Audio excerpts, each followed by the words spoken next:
This week on the $1 Million Plan with Pete the Planner, we are talking budgeting. Don't turn it off. Don't turn it off. I'm going to show you how to put together your very first budget. Or maybe you've done a budget before. I'm going to show you how to do it the easiest and the right way. You know, I lied already. It's not the easiest way, but it is the best way. I don't believe the easiest way is the best way, especially when it comes to budgeting. And I also don't believe in convenience when it comes to budgeting. I don't believe that all your information should be automated by some website to, I sound like an old man complaining about a website, to come in and give you your data. I think you need to do it manually because then you'll dig deeper into your data. So that's what we're going to do this week. Your first budget. Now, Nicole, have you ever done, you can answer honestly, you don't feel compelled to tell me you've done a budget. If have you sat down and done a budget? I have. No, that was one of those before, as I was first getting into my first full-time position, and I had regular income coming through. I did not budget. I didn't save anything. So starting a new position, sure, I have.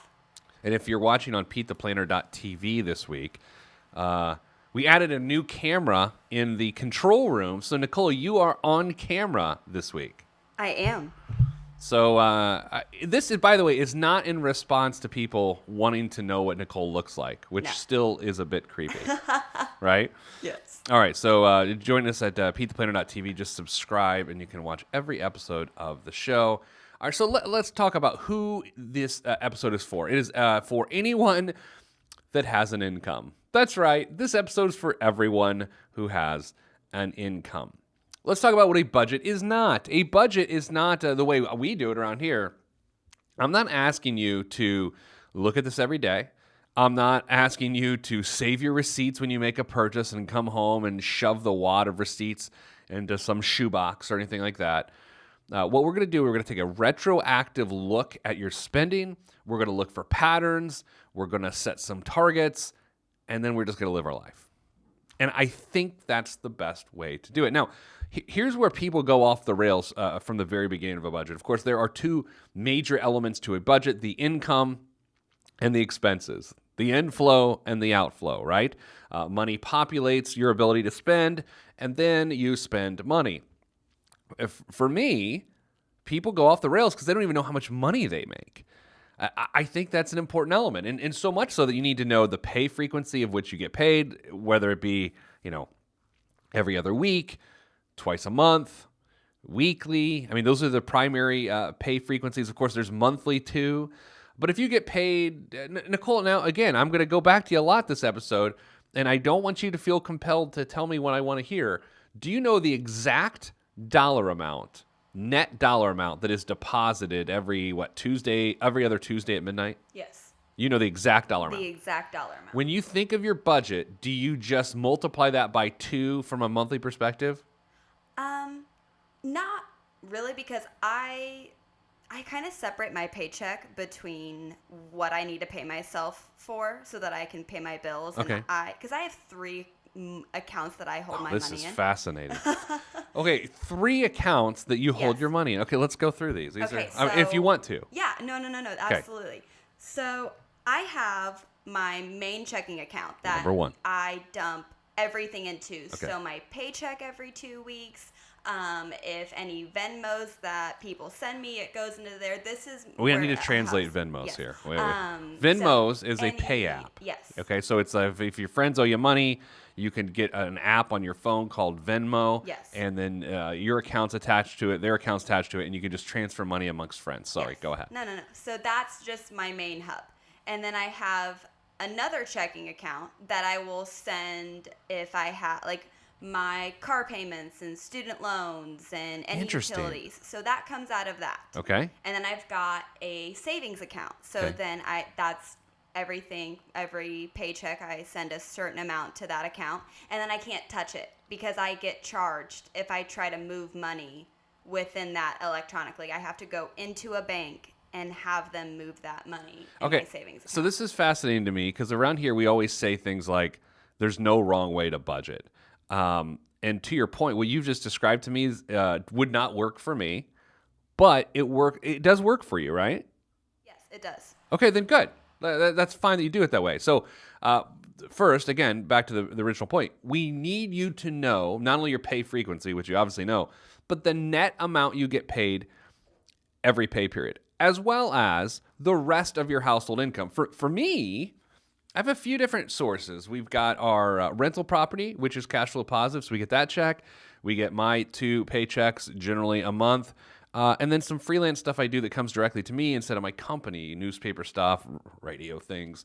And so that's how we take all that money. So we add all that up, and it should be about the same amount every single month. You need to have a base level of income every month. What I don't want you to do is to have varying amounts of income coming in a particular month and then budgeting off those incomes. Because ideally what you're doing is when you get that extra income is just going to stability. And as you know on the show, stability is savings or paying off debt. Okay, so we need a base level of income, which is to be used for the expenses. You'll still have some savings budgeted in there. But then anything in addition to that base level of income needs to create stability, generally speaking. Now, some people say, hey, when I get those 2 months in which I get an extra paycheck because I'm on 26 pay, so therefore those 2 extra months, I'm going to use that for vacation, or I'm going to use that for the holidays. That's fine. What I don't want to see happen is that you increase your discretionary spending over that time frame. So yeah, believe it or not, the first step to putting together a budget is to have the number in your head of the exact amount of household income you make a month. And I mean to the penny. $3,213.63 every 4 weeks. I consider 4 weeks to be a month. I know that seems like a ridiculous statement that I've just redefined what it is to have a month. But I want a 4-week period to be considered a month, okay, as opposed to a 5-week period, which then is the rare 35-day month that does not exactly exist. Now, next, once you know your income, this is, again, if you're just joining us on the show today, we're talking about putting together your first budget the right way. Commit to 30 minutes a month for at least 6 months. That's what I need. I need 180 minutes. Was that 3 hours, Nicole? 3 hours, right? 180 minutes is 3 hours? Yes. Okay, thank you. I need 3 hours of your time over the next 6 months. And what we're going to do is we're going to show you exactly how to have this meeting, how to update everyone in your household that needs to be updated, and to find your averages and to begin to set your habits. Okay, so we are a retroactive budgeting outfit, which means the first way to budget is to look at the last month's spending in all the different categories and to begin to make decisions based on what you see. That's the first step. We have to know reality. Too often people go to budget and they say, okay, I'm going to spend $100 on food and I'm going to spend $35 on my smartphone. Those are unrealistic. We need to see what you're really doing before we can set those targets. And what we're going to do after the break specifically is we're going to come back and we're going to scrutinize the different budget categories. We have not done that in a while in this show. So we're going to talk about what you should spend on every different budget category from a technical basis. If during the break here, if you want to go to PeteThePlanner.com/ideal-budget, that's PeteThePlanner.com/ideal-budget, you can download the budget as we're talking about. So you can download it, you can watch and follow along. So I encourage you to do that right now. And we'll give you a few minutes to do this as we take this break here on the $1 Million Plan. I'm Pete the Planner.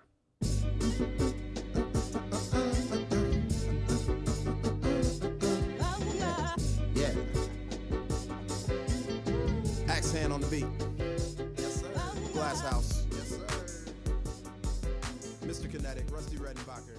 All right, it's the $1 Million Plan. I'm Pete the Planner, back. This is the Putting a Budget Together episode of the show. We did have a great suggestion on Twitter this week. Last week's episode was what we called Pete's Potpourri.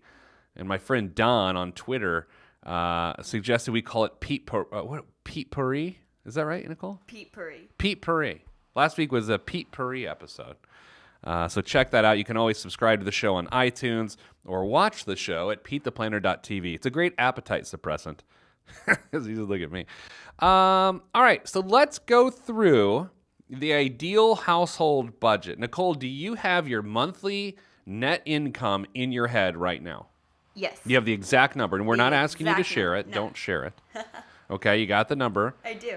Okay, so just keep that in your head. Okay. Okay.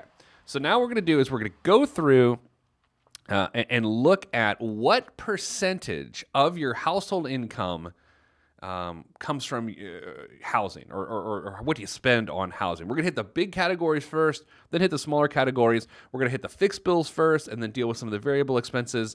But housing, whether it's a mortgage payment, by the way, this includes property taxes and insurance, whether or not it's included in your mortgage or not. Like if you pay your property and taxes and insurance separate from your mortgage on a semi-annual basis or whatever, that's fine, but you're going to have to add that back into your monthly housing expense.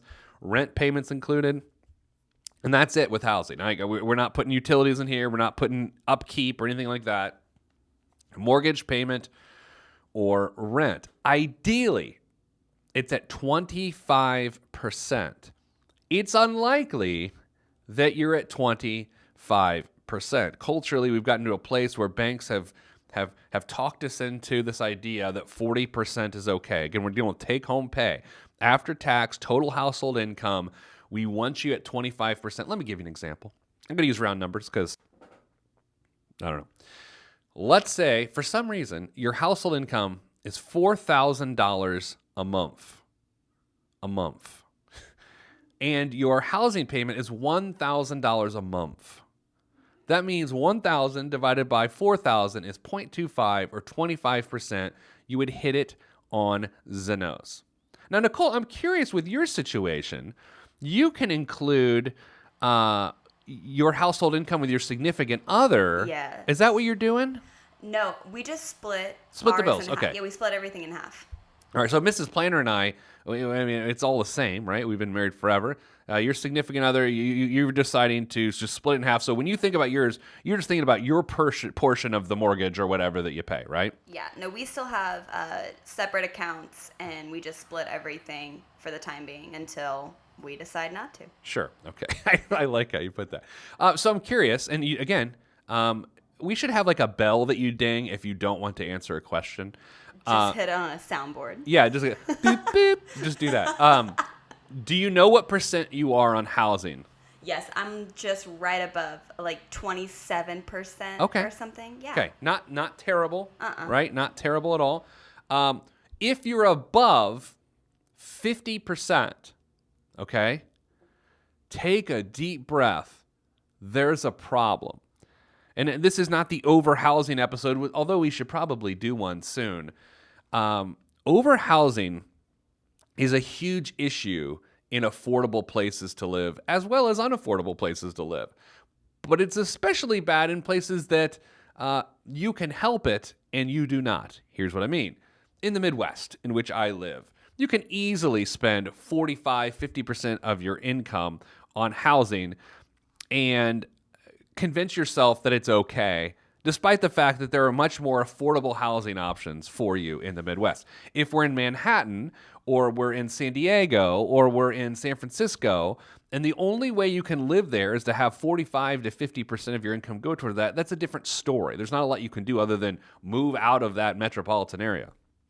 In the Midwest, you got a lot of housing options. So number one thing to do is establish, because it's the biggest expense, are you close to that 25% marker? Is your spending on housing around 25% of your total household income? If you're renting, you want to be closer to 25%. If you've got did my voice just crack there? Did you hear that? Yes. It may have.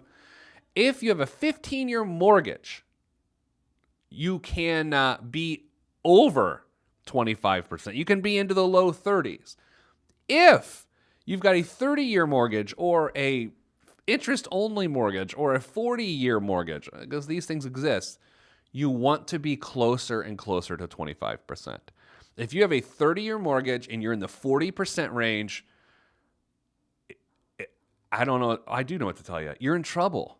You don't want to think you're in trouble because the bank lets you do it, but that's not a good situation. If 45% of your income is going towards housing and you've got a 30-year mortgage, that's bad. It's especially bad if you're in what people call a starter home. Now, this sounds like I'm going to try to draw a line between people that are in starter homes and people are not. But when I think of a starter home, I think of a production home, as they call them, by a national builder that don't increase in value as much as maybe a non-production home. This is to say, your idea is, well, we'll get in this home even though it costs us more than what we should spend because it'll just go up in value and that's how we'll make this a good idea. Well, it won't probably go up in value, and so that becomes the big challenge. Next, transportation at 15%. That's what we're hitting next. Transportation at 15%. So back to our example of $4,000 a month of income, take-home pay, that would be $600 going towards transportation. I'm gonna be transparent here. That seems like too much to me. Like we spend in our household, I think $80 a month on insurance, and then probably $120 a month on gas, and we make more than $4,000 a month. And Nicole, where are you at on the 15% for transportation? I'm a little below that. I'm like at 10%. See, that's fine. I've got a little bit higher car insurance, but Well, it's because you're young. yeah, it's because I'm young. Yeah, when you get old like me, it drops. So yeah, I mean, I think spending a bunch of money on transportation is a complete waste. It's part of the reason why we moved our offices about 7 years ago, a third of the mile from our house, so I can walk if I want to. But yeah, if you're spending more than 15% on transportation, step back. Like, what are we doing here? It could either mean you got low income and used to get a moderate car payment, you're going to be above 15%. It could mean your income's not your issue, but you spent too much on your car, or you let someone at the car lot talk you into enough, or, oh, well, you got to prove this payment. The bank says you can do it. If the bank says you can do it, that means absolutely nothing. If you get approved for a loan and it seems like too much and you say, well, they think I can afford it. No, they do and they don't. They don't actually evaluate it as whether you can afford it or not. They evaluate it as, we think they'll make this payment, right? So transportation at 15%. So far, Nicole, what I'm hearing from you specifically, and this is what I want everyone to do, I want them to add up their percentages of housing and transportation and see if you're under 40%. And what you've just told me is you're at about 37%. Yeah, I'm right about there. Okay, so if you got those two things working, we know we're going down the right path with budgeting, okay? So 25 plus 15 is 40. We want budgeting for transportation and housing to be below 40%. Here's my fear. If you're at 60% or above, that's the problem, right? And we haven't even got into utilities yet, because utilities are what make this even more difficult if you're overhoused. If you're overhoused and you're spending 45% of your income, I'm jumping ahead. If you spend 45% of your income on housing, a mortgage payment, and I want you to spend about 10% on utilities, but you're likely to spend about 15% on utilities. And then if then after that you decide to spend about 20% on transportation because you're undisciplined, that means between 45% on housing, 15% on utilities, and 20% on transportation, 80% of your pay. 80% of your pay is going towards housing and transportation. That is an impossible scenario that you will never work your way out of until you change housing or transportation. Right? There's this feeling that we're going to grow into our expenses, that our income will elevate and match bad decisions we've made with spending. They never do. They never actually do, especially with housing and transportation. Let's hit one more category before we take a break. Actually, let's just go to utilities. Utilities is at 10%. Now, here's what this includes. This includes, obviously, the gas and electric and water and waste. This also includes smartphone, right? Mobile phones. This includes cable, Netflix and chill, It includes a home phone if you happen to have a home phone. All right, Nicole, let's see how much of a millennial you are. Do you and the man friend, do you guys have a cable package? No. Okay. We have Wi-Fi. You have Wi-Fi. You do have Wi-Fi. We have the Wi-Fi. What's your Wi-Fi cost a month? $40. Okay. You have no home phone. No. Okay. So your main technology cost other than your mobile phone is $40 a month. Well, we split that. So it's 80 and you pay 40, or is it 20 and 20? We pay 20 and 20. Jeez. You should be doing this show, not me. Okay, so yeah, utilities are tough though, especially for people. I'm going to just pick a random number, 42 and older. I don't know why I did that. 42 and older, and I'm not 42, but I'll tell you, we still have a home phone line. Why? Because it's Mrs. Planner's preference, and I'm not trying to fight that battle. By the way, and we're trying to talk Mrs. Planner on to coming on the show here. Well, I've been doing the radio show for like 8 years. The podcast, we're coming up on our 200th episode, and I'm trying to talk Mrs. Planner on to being a special in-studio guest on the 200th episode. But by saying that she has a home phone line, probably not something I'm going to bring up before asking her to be on the show, and certainly not something I would bring up when she is on the show. Let's hope she doesn't listen to this show. And of course, she doesn't. Okay, so there's the home phone issue. There is the cable issue, more cord cutters, and not only in terms of home phone, but in terms of cable. That can bring down $150 a month in expenses. But then you get smartphone costs, which are certainly increased. Here's what we're going to do. We're going to take a break, and coming up after the break, we're going to continue to budget. So far, in the ideal budget between housing, transportation, and utilities, you should be at 50%, ideally. 25% towards housing, 15% towards transportation, and 10% towards utilities. Those are the major ones at 50%. We'll continue after the break. This is the $1 Million Plan, and I am Pete the Planner.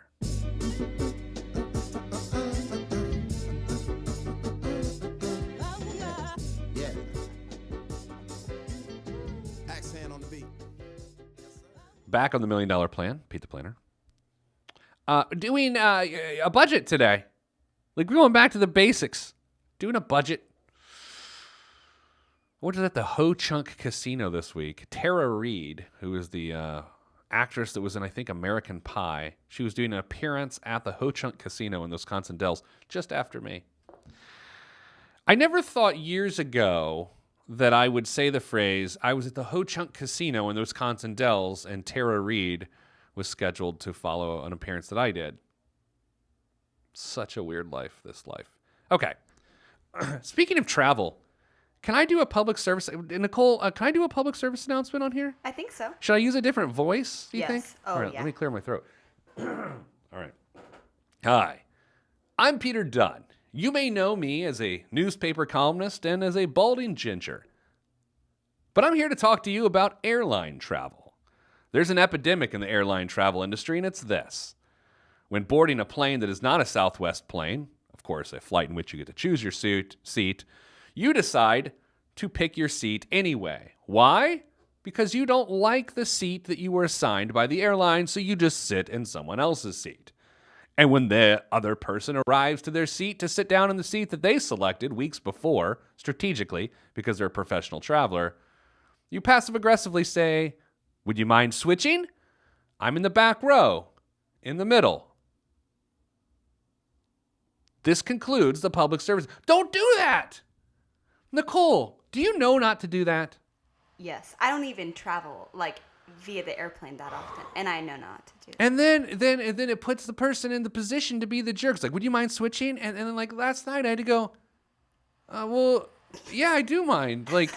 I don't want to sit back there. I want to sit in 12F, right? And I that's why I chose this seat. I saw your tweet last night, and I was kind of waiting for this. I'm really glad we touched on it. I'm so upset right now. Okay, back to the show. We're going through budgeting. So far, we've budgeted 50% of your income, ideally, right? You got housing, transportation, utilities. Next is another fixed expense that, unfortunately, most people don't put as a fixed expense. It's savings. Savings. At least 10% of your income either needs to go towards the following. First, emergency fund. And if you've already got 3 months' expenses, then that 10% is not going towards your emergency fund. If you have debt, consumer debt, at the very minimum, 10% of your income is going to pay back that consumer debt. If you don't have debt and you have a full emergency fund, then that 10% can go to the following things. The middle bucket of savings, which can include college savings, can include buy a bass boat savings. Don't buy a bass boat. All sorts of other stuff, right? But you have to have at least 10% of your income. We're trying to create financial independence. Financial independence is when you're independent of your need for income.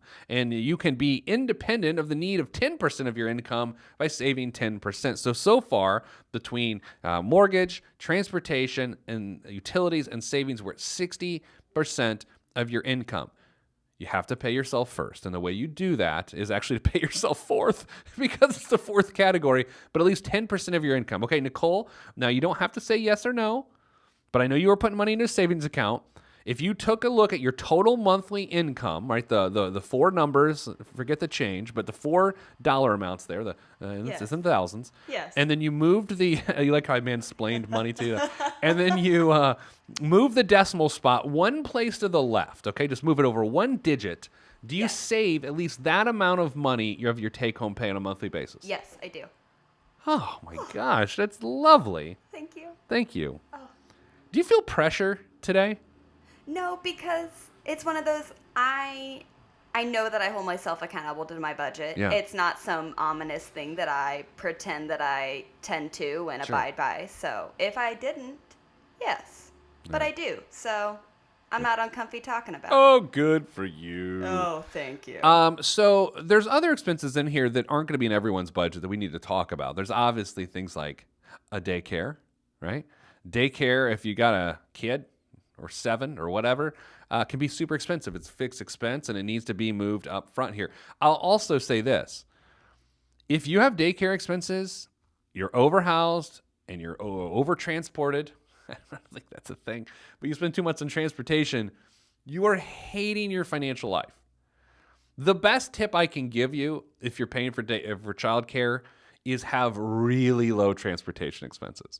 Really low. Now, is that realistic? Yeah, of course it's realistic, but here's what people end up doing. They end up getting a souped-up minivan, right, with the backseat TVs, and they pay a lot, like $600, $500 a month for a minivan, and then they've got like $1,300 a month in daycare because they fill that minivan filled with these little kids, right? And then they find themselves in trouble. All right, so we've got a lot of budget. Now, let's hit the variable expenses here. Oh, by the way, if you have student loan payments, any sort of installment payment that's actually amortized as opposed to a credit card payment, which is not an installment payment. So that needs to be included in this section too, which then cuts out all the discretionary spending. So let's go through some of the discretionary spending. 12% towards groceries and dining out. I combine groceries and dining out, and if you want to separate them, that's fine. But let's be honest here. We've just budgeted, what do we say, Nicole? We've budgeted 60% or so far? Yes. Okay, if you're way above 60% between mortgage, transportation, savings, and utilities, if you're way above 60%, this is where the rest of your budget suffers, especially if you have daycare. Like if I've just described your life plus daycare, that means you're like at 75%. You got 25% left to spend on the following categories: groceries and dining out, charity, I can see you cutting that out, clothing, medical expenses that are not related to pre-tax medical. This is post-tax medical. Entertainment, holidays and gifts, and MISC, which is an abbreviation for miscellaneous. So think about that. If you've only got 25% less, ideally I would like you to have 40% left to spend on groceries and dining out, charity, clothing, medical, entertainment, holidays and gifts, and miscellaneous. I think of that 40% left, at least 12 to 15 is going to go towards groceries and dining out, which let's say that then takes us to 72 to 75%. And the remaining 25% can be spent on charity, clothing, medical, entertainment, holidays, gifts, and miscellaneous. Now, if you've got kids' expenses in there too, beyond daycare, things like youth sports, youth soccer, That's an element, right? That's worth mentioning. Also, there's the idea of like piano lessons or book fees or anything else. So do this. We sort of come to a conclusion on the budget. Go through the budget. Go to PeteThePlanner.com/ideal-budget. PeteThePlanner.com/ideal-budget, or just go to the front page of PeteThePlanner.com and click on the budgeting category to get started. It's free. It's free $99 this week. No, it is free. Go to it, download it, compare your spending. Now, what do we want you to do every single month? First of all, we want you to establish where you're at. Find some categories that you need to change. Now, some of these categories may be discretionary in nature, but by the way, if you've only got 20% of your income left to spend on all these discretionary categories, your issue is not discretionary. Now, you may try to fix it by cutting your expenses in the discretionary situation, but your issue is that your big expenses, housing, transportation, utilities, they're too high. I pity a fool that's got like 80% between the first 3 or 4 categories. It's nearly impossible. So take a look at that. And you need to do this every month for at least 6 months until you get this figured out.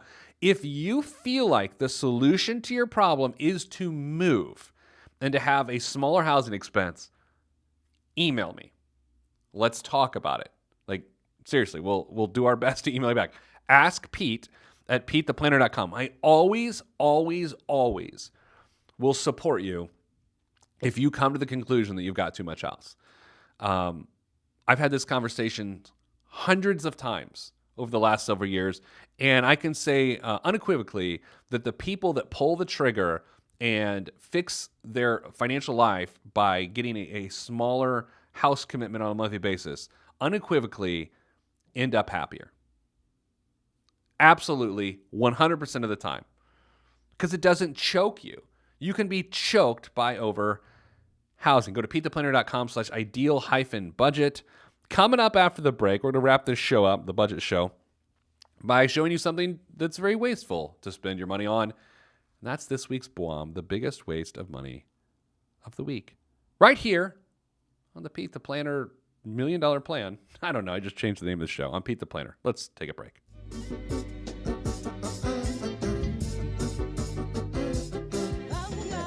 Yeah. Axe hand on the beat. Yes, sir. Glass house. Yes, sir. This week's biggest waste of money of the week here in the $1 Million Plan is, we're taking a little different approach this week. See, I've lived in the neighborhood I live in now for 15 years. Okay, I've lived here for 15 years. We moved here because it's just sort of a big neighborhood with a lot of walking paths and ponds and nature and all these sorts of things. And it's a really nice place to live. Not until recently, as you know, if you listen to this show, have I taken to angling, fishing. I like it, right? I enjoy it. So for 15 years I lived here, and I could have fished in any pond in my neighborhood because that's the whole point. I mean, you could fish anywhere. It's like a whole thing. In the last 2 months, they have shut down fishing in there's probably 25 ponds in my neighborhood. They've shut down fishing except in 2 ponds. Why? I don't know. But then this week, the following email went out from my neighborhood. Attention all fishermen, I'm quoting the newsletter. Attention all fishermen and fishing hobbyists in the village. Hobbyists? Really, Nicole? Are we going with hobbyists? It was like a little we know you're out there. Is there anything more caramel than the word hobbyists? No, there's not. For a limited time, we are opening several ponds to fishing, catch and keep. This includes the following ponds, blah, blah, blah, blah. Tilapia were stocked into these ponds earlier this year to mitigate algae growth. Tilapia will not survive the cold winter. Also, bluegill are overpopulated in these ponds and need to be fished to rebalance the populations. This limited opening for fishing includes tilapia and bluegill only, not carp or bass, and will end on October 31st. Okay, so Nicole, here's where I'm at. Number 1, I'm not eating fish out of a retention pond. Yeah, that was my first. I'm not there yet as a person. No offense. I mean, I know people like fish and have to eat it to survive. I don't. And I'm not eating pond-stocked tilapia Isn't there already something going on with tilapia that we're not supposed to eat it anymore? Well, no. Here's what's going on with tilapia. It's that it's a bottom feeder. I mean, it eats crap. I mean, it eats the algae. It was put in there to eat the algae, and then they want me to eat the tilapia. Like, who's going to eat me? It's like a food chain. It's a terrifying situation. So, first of all, here's what I'm going to do. I'm putting this out here right now. I'm going to fish aggressively in all the ponds that were just opened up in my neighborhood to fish again. And I'm going to tell people when they come upon me that I'm fishing for tilapia. But guess what? I'm not. I'm going to be the world's worst tilapia fisherman because I'm catching some bass. And if they say, oh, well, you can't do that, I'm like, look, I'm trying to catch tilapia. They just don't like, the flavor I'm putting out. You know what I'm saying? I know what you're saying. Oh, my God, that's it. Okay. So that's what... oh, my God. Talk about first world problems. Oh. That's it for this week's show. Go to PeteThePlanner.com/ideal-budget. That's PeteThePlanner.com/ideal-budget. Next week, Baton Rouge, Louisiana. That's where I'm going. Never been there. Gonna have some crawfish and some other stuff. That's just beer. Okay, that's it. I'm done. Sending you good vibes because good vibes are all that's in the budget. I'm Pete the Planner. This is the MDP, the $1 Million Plan.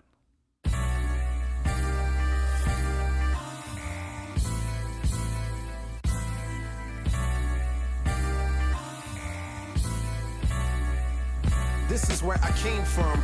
Planet Lovetron, where we drop love bombs, funk missiles, and live in soul shelters. No helter-skelter. The heat don't swelter because everybody stays cool. Left many moons ago to bring the philosophies of my ancestors to another place, God. Picked the third rock, gave me to my earth family, and told me to create, and so I am. Pen in my hand, microphone on the stand. Over vinyl, I command and demand. Magnificence in an instance, I can make you dance, cry, or love. Fly as a dove, released from Everest. The fresh is fresh, and you can call me E.T. Word to John Tesh. Let me bless this harmonic presentation. It's amazing, so amazing. I'm the reason. Salutations, I bring you Lovetron greetings from a faraway land. I am the sole controller. Put the remote down and let me take control. You're now a part of my zone, so enjoy yourself. Lovetron can restore your health. I bring you greetings, salutations. How you doing? And is that how y'all say it? The tinkling of the keys is an homage to the little star. I sojourn over poetic descriptions of sound and travel to my other world. Out of this world, spaceship on my arm took me home, fueled by the ink and the megabytes and the hypertext transfer protocol, stronger than the Skynet and the Terminator. I push faders into warp speed, glide with